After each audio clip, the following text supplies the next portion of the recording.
Assalamualaikum warahmatullahi wabarakatuh.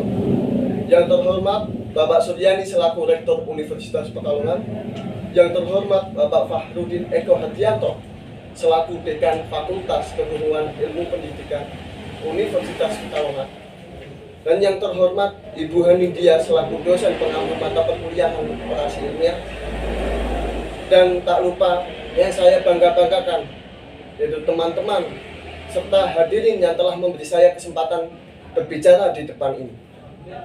Pertama-tama, marilah kita sampaikan raja puja puji syukur kita kehadirat Allah Subhanahu wa taala, Tuhan semesta alam yang tak henti-hentinya telah memberikan kita hidayah serta nikmatnya, sehingga kita semua dapat berkumpul dalam ruangan ini tanpa halangan sedikit pun dan dalam kondisi sehat walafiat. Dan tak lupa, marilah kita sanjungkan sholawat serta salam kepada junjungan Nabi kita, Nabi Muhammad SAW, yang dimana beliau telah membawa kita dari zaman kegelapan menuju zaman terang benderang seperti saat ini. Semoga kita semua diberikan syafaatnya di yaumul akhir. Dan baik, saya akan membacakan orasi ilmiah saya yang berjudul Bahasa sebagai alat kontrol sosial. Sebagai alat kontrol sosial, bahasa sangat efektif.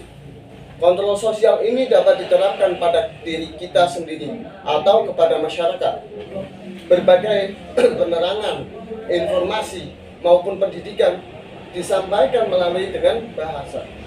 Buku-buku pelajaran dan buku-buku instruksi adalah salah satu contoh penggunaan bahasa sebagai alat kontrol sosial.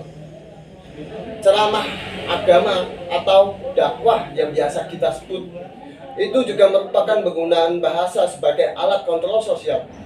Lebih jauh lagi, orasi ilmiah atau orasi politik juga merupakan alat kontrol sosial.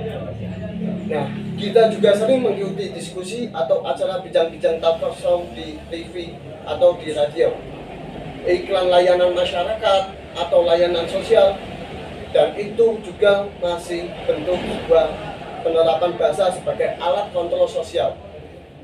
Semua itu merupakan kegiatan berbahasa yang memberikan kepada kita cara untuk memperoleh pandangan baru, sikap baru, perilaku dan tindakan yang baik.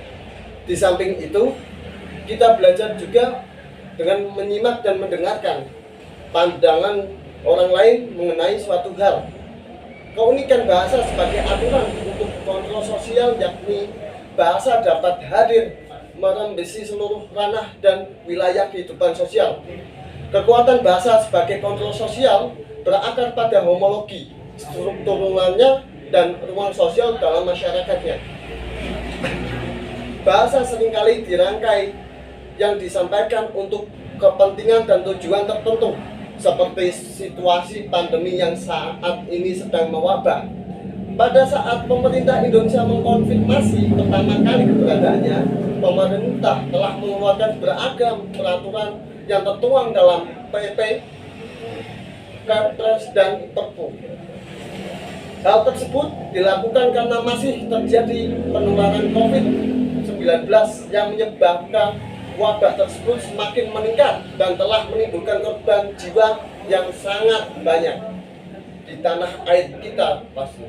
Berdasarkan data yang dihimpun sejak Selasa tahun 2020 hingga tahun 2021 ini, ada penambahan lebih dari 297 kasus COVID di Indonesia. Dan dengan demikian, secara akumulasi ada 5.136 kasus COVID yang di Indonesia perdana diumumkan. Sejumlah kebijakan baru pun mulai diterapkan dalam upaya menciptakan penanganan penyebaran COVID yang semakin mengkhawatirkan. Kebijakannya itu tersebut yakni PSBB, lockdown, social distancing, dan sekarang ini adalah PPKM. Namun, masih banyak masyarakat yang tidak mengikuti himbauan pemerintah. Sedangkan kunci untuk memutus mata rantai penyebaran COVID-19 adalah kepatuhan dan ketaatan seluruh masyarakat kepada pemerintah serta berjalannya dengan alim ulama tersebut yang memberikan nasihat. Hal tersebut bisa saja masih banyak masyarakat yang mungkin tidak mampu memaknai tujuan dari bahasa kebijakan yang dikeluarkan oleh pemerintah dan daerah. Bahasa berfungsi untuk menaruh tindakan sikap dan pendapat orang lain. Bila fungsi ini berjalan dengan baik, maka semua imbauan pemerintah akan berjalan dengan baik. Bahasa sebagai kontrol sosial juga mewujudkan usaha untuk memengaruhi tingkah laku dan tindak lanjut orang lain. Pola pikir dan aktivitas masyarakat akan berjalan dengan baik karena dapat disatukan dengan penggunaan bahasa. Oleh karena itu, bahasa sebagai alat kontrol sosial sangat berperan penting dalam kehidupan masyarakat saat ini. Dalam upaya penularan COVID, bahasa adalah media yang sangat efektif. Misalnya, sosialisasi agar masyarakat tetap menjaga jarak dan tetap di rumah jika tidak ada keperluan mendesak.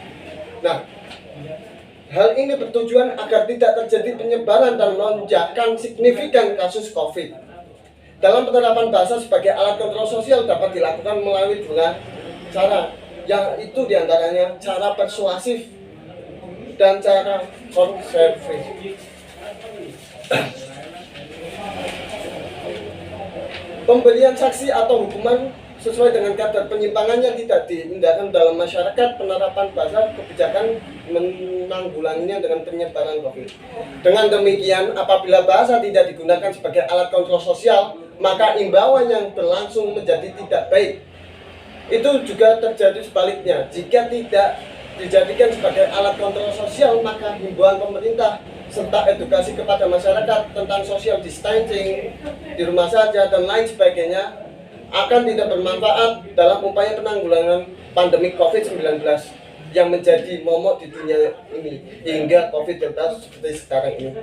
Dalam upaya memaksimalkan pencegahan penyebaran COVID-19 melalui bahasa kebijakan pemerintah, diharapkan seluruh masyarakat untuk berpartisipasi, terutama akademisi dan aktivis.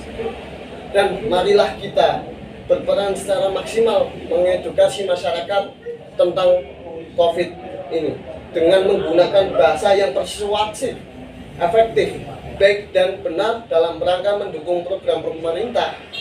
Tujuannya agar mampu dipahami masyarakat luas sehingga kita dapat melaksanakan kehidupan dan melaksanakan pekerjaan yang kita sekian, billahi taufiq wal hidayah. Wassalamualaikum warahmatullahi wabarakatuh. Ayan suyo.